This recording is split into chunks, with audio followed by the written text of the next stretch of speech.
Thank you very much, Dr. Ayers. A great speech. KrisAnne Hall is a veteran and an expert on the Constitution. KrisAnne.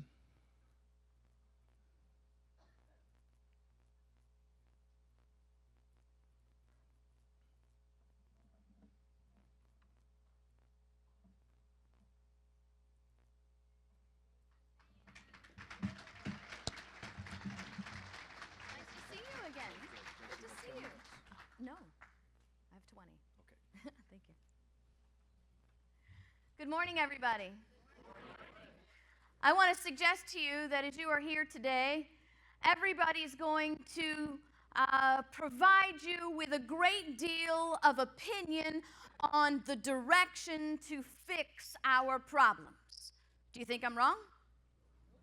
I think everybody who stands up here is going to give you an opinion on the direction on where we should go. We're going to hear from a lot of people.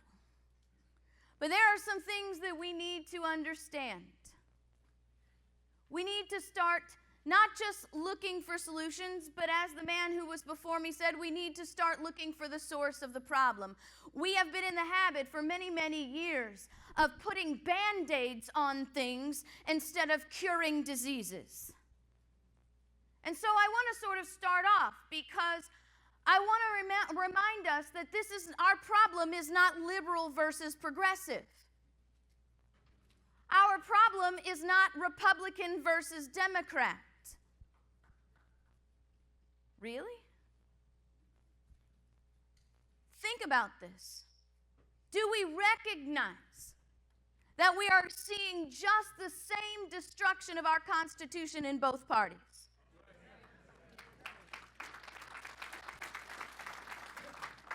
Let me ask you a question. Do you believe there are people in government destroying the Constitution because they're ignorant? Do you believe that there are people in government destroying the Constitution because they're wicked? I want to ask you a very important question. At the end of the day, what difference does it make? Because the end result is still the same. So I want to give you a little pop quiz. Don't answer out loud. Don't lip sync or even mumble the answer. The First Amendment has 5 liberties. I want you to yourself to name all 5.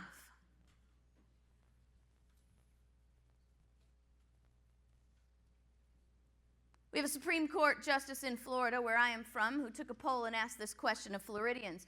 Found out that only 2% of the people polled could name all 5. If you do not know what your rights are, how do you know they're not already gone?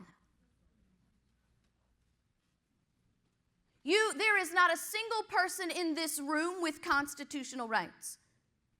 There is not a single person in America with constitutional rights. Why? Because the Constitution grants you nothing. We hold these truths to be self-evident, that all men are created equal and endowed by their Creator with certain unalienable rights. Your rights do not come from the Constitution. They do not come from the government. They do not come from politicians. They come from God.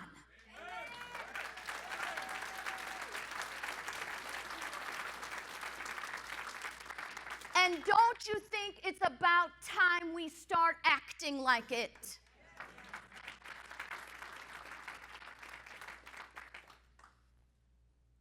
You don't have constitutionally protected rights either. And I'm going to say something that might even chap a few people in the audience. You do not have constitutionally protected rights because the Constitution is nothing but a piece of paper with ink on it. Can the Constitution pick up a pen and write your representative a letter? Can the Constitution sit in your senator's office and demand compliance? Thomas Jefferson said that the tree of liberty must be refreshed by the blood of patriots and tyrants every 20 years. We should be praising God we haven't repeated that history yet. But if we do, can the Constitution pick up a sword for you? Because the bottom line is this. If you do not know what your rights are, they're already gone because you're not exercising them and you're not defending them. If you can't define liberty, you can't defend it. Amen. And if you can't define tyranny, you can't defeat it. If you're constantly looking for a boogeyman, you're looking in the wrong place. John Philpott Curran said in 1790, "It is the common fate of the indolent to see their liberty stolen by the active. The condition upon which God grants liberty to man is eternal vigilance. And if that condition is broken, servitude is his punishment and the immediate indication of his guilt." I am involved in the defense of liberty. That's what I do. I operate on 3 principles: liberty over security, principle over party, and truth over your favorite politician.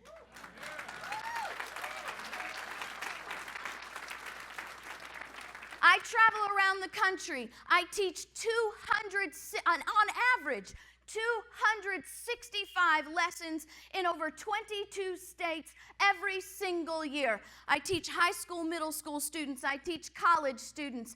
I teach adult groups. I teach churches. I teach state legislators. I teach law enforcement. Why? Because the battle is here. The battle is here. We are enslaved and we don't even realize it. Let me ask you something. Can you sell your home without first seeking permission and paying a fee from the government? Can you buy your home without first seeking permission and paying a fee to the government? Can you travel about freely without first seeking permission and paying a fee to the government? If you have an ingenious idea or you make a new novel product, can you set up a stand and sell your product without first seeking the permission of the government and paying a fee to the government? My goodness, we had 7th graders been threatened by law enforcement and the government threatening their parents to pay $1,500 in fines because the 7th graders set up a lemonade stand in their front yard. If you have a cow and you want to milk your cow and you want to sell your milk in the community, can you sell your milk without seeking permission from the government and paying a fee? Samuel Adams said this: among the natural rights of the colonists are these: first, life; secondly, liberty; third, property, together with the right to protect and defend them in the best means possible. You see, if you don't, these things are rights. If you don't have a right, then you simply have a privilege. And when you have a privilege, you must seek permission for it. Do you have a right to life or a privilege to life? Just ask Obamacare and you'll find out the answer to that question. Do you have a right to secure your property? Because you see, in our framers' mind, property wasn't necessarily just the place where you stomp your feet. James Madison wrote an essay on property in 1792 that described property as, yes, the place where you have your home, but your property is the product of the sweat of your brow. Your property is your beliefs. Your property is the freedom to express those beliefs. Your property is the freedom to work and to do things based on your conscience, your skill, and your ability. Do you have a right to your property if you have to ask government permission to do anything with it? Do you own your physical property that your house sits on? Even if you pay off your mortgage, do you own your property? Absolutely not. You failed to pay your property taxes for 3 years, and you'll find out who owns your property.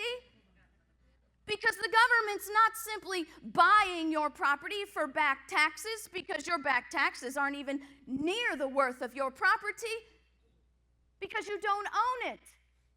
They simply think they're repossessing it because they're the ones that own it, and you have failed to pay your government tax rent. We need to understand, as Samuel Adams said, no people will tamely surrender their liberty when knowledge is diffused and virtue is preserved. But on the contrary, when a people become universally ignorant and debauched in their manners, they will sink underneath their own weight without the aid of foreign invaders. We may have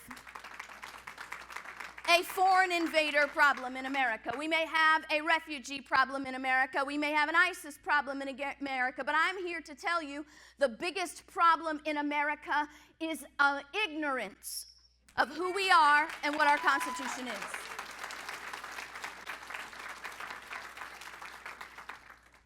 You wouldn't have a refugee problem if the people knew the Constitution.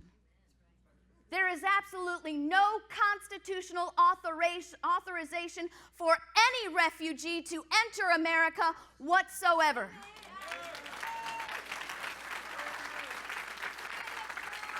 The only constitutional authority that the federal government has is to issue uniform rules of naturalization. They don't even have the authorization to enforce those rules. That is a power that is reserved to the states.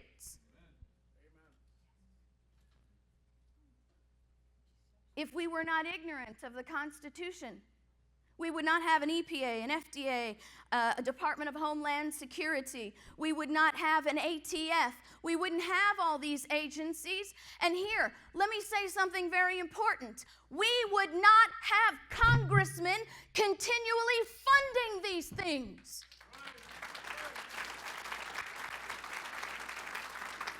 Because number one, your congressman would realize he took an oath to support and defend the Constitution of the United States, and the Constitution of the United States puts the power of the purse in Article 1, Section 7 in the House alone. That means your congressman who doesn't like what's going on could defund any of these things tomorrow because they're unconstitutional.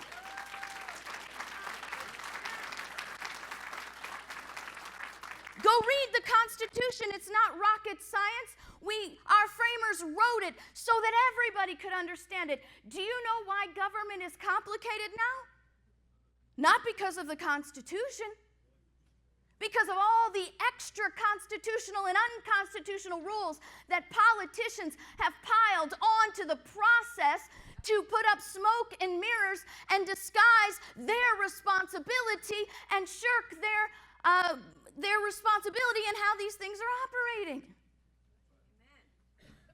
There's no authorization for the Senate to have any veto or any filibuster for the budget whatsoever.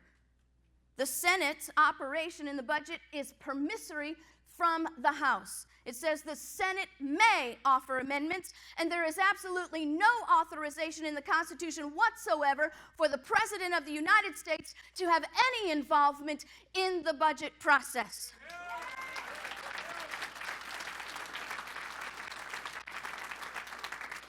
I have brought this information to our congressman before and heard, well, KrisAnne, that's nice, but you don't really understand how it really works.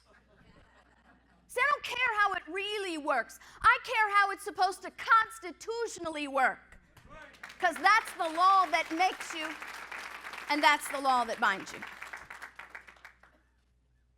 And then I had a congressman's aide tell me, KrisAnne, you know what the problem is? The purist mentality that you teach is why we can't get anything done in Washington. Purist. The last time I checked, the Constitution was the supreme law of the land. And following the law seems to be only a purist when you want your congressman to do it. Tell your police officer when he pulls you over for speeding, oh, you're just a purist. And see how that works for you. Because there are some things that cannot be compromised, and the Constitution is one of them. The Constitution is not a document of suggestions. It is the supreme law of the land, and to treat it any other way means that we are not a constitutional republic, but we are a totalitarian oligarchy.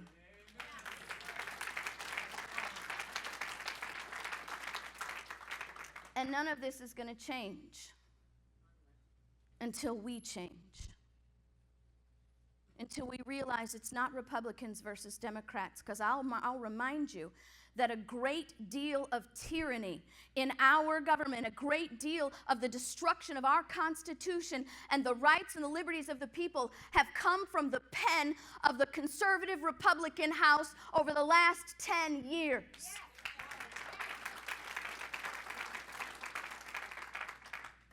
It's not liberal versus conservative. It's not Republican versus Democrat. It is good versus evil. It is knowledge versus ignorance. And if you will allow me to very kindly and boldly simply say that if your congressman wants to compromise the Constitution, he is asking you for permission to act immorally. Any congressman who votes for the omnibus, who votes to fund these executive agencies that are unconstitutional and stealing your liberties on every single term, is immoral. Or in the very least, acting immorally. And this is why I don't like election years. Because it makes us think we're defending liberty because we get out to vote once every 4 years. Eternal vigilance. We are 10 months away from an election, and we are completely consumed by one office and two people. Constitutionally speaking, one of the most irrelevant offices that exists is the office of the President of the United States when he is operating constitutionally.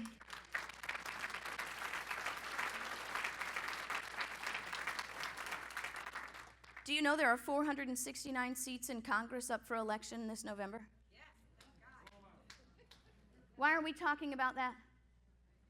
There are over 30,000 seats in your state and local government that are up for election in November. Why aren't we talking about that? Because we need to understand your real power is local. The power you have in Washington, D.C. is an illusion. You want to change this? You get your local governments, a constitutionally minded city council, county commission, school board, sheriff, and state government, and you can turn this country around in 6 years.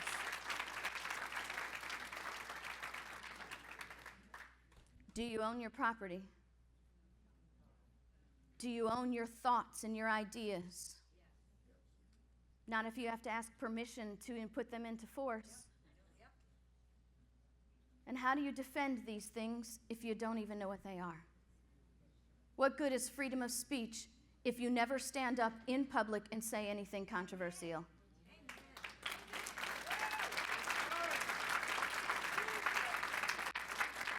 If you have to ask permission to live, you're dead.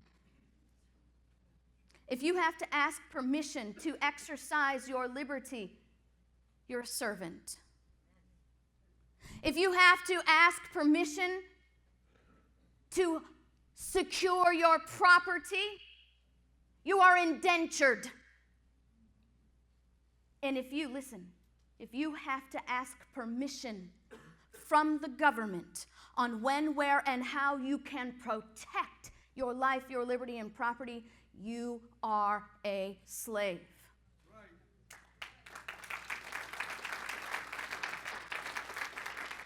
I am a slave to no man. I am a slave to no party. I am a slave to no politician. I am a slave to no budget. And if they expect me to act like one, they're going to be sorely disappointed. Because you see, I, like our framers, love liberty more than life. And all those other things mean nothing. our framers be repenting that they even fought and sacrificed the way they did to put us in a place where government has become the very government we became independent of. Maybe they would, but I'm glad they did what they did. And the bottom line is, if we're ever going to get back to who we're supposed to be, it's not going to be voting once every 4 years. It's not going to be putting your hope into a magic candidate. It's not going to be putting your hope in a bill or government in any way, shape, or form. It's going to be through the life, the fortune, and the sacred honor of every single liberty-minded person in this country. It's going to take courage. It's going to take sacrifice. We're going to have to do the things that we don't want to do. We're going to have to get rid of a little bit of comfort. We're going to have to stop being pacified in our prosperity and lazy in our luxury and clinging to our money more than our liberty. But that will never happen. That will never happen until we are educated on what the Constitution means, not by the government's dictate, not by the Supreme Court's opinion, but by the men who wrote the document, who sacrificed everything for us to have.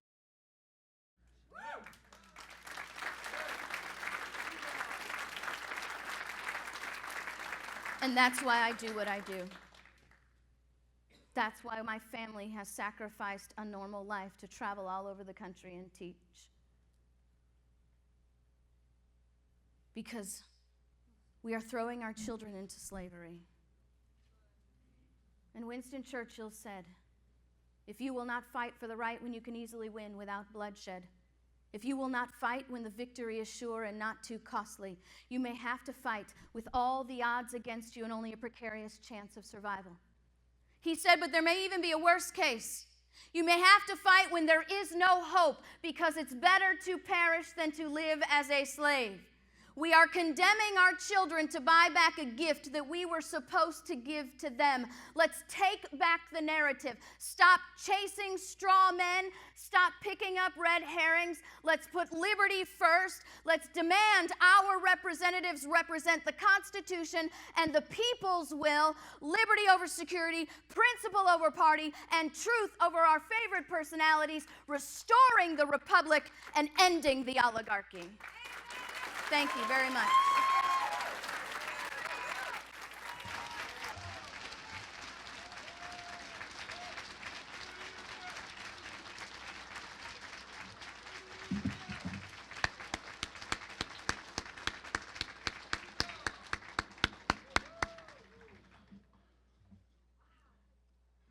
Amazing. Thank you very much, KrisAnne.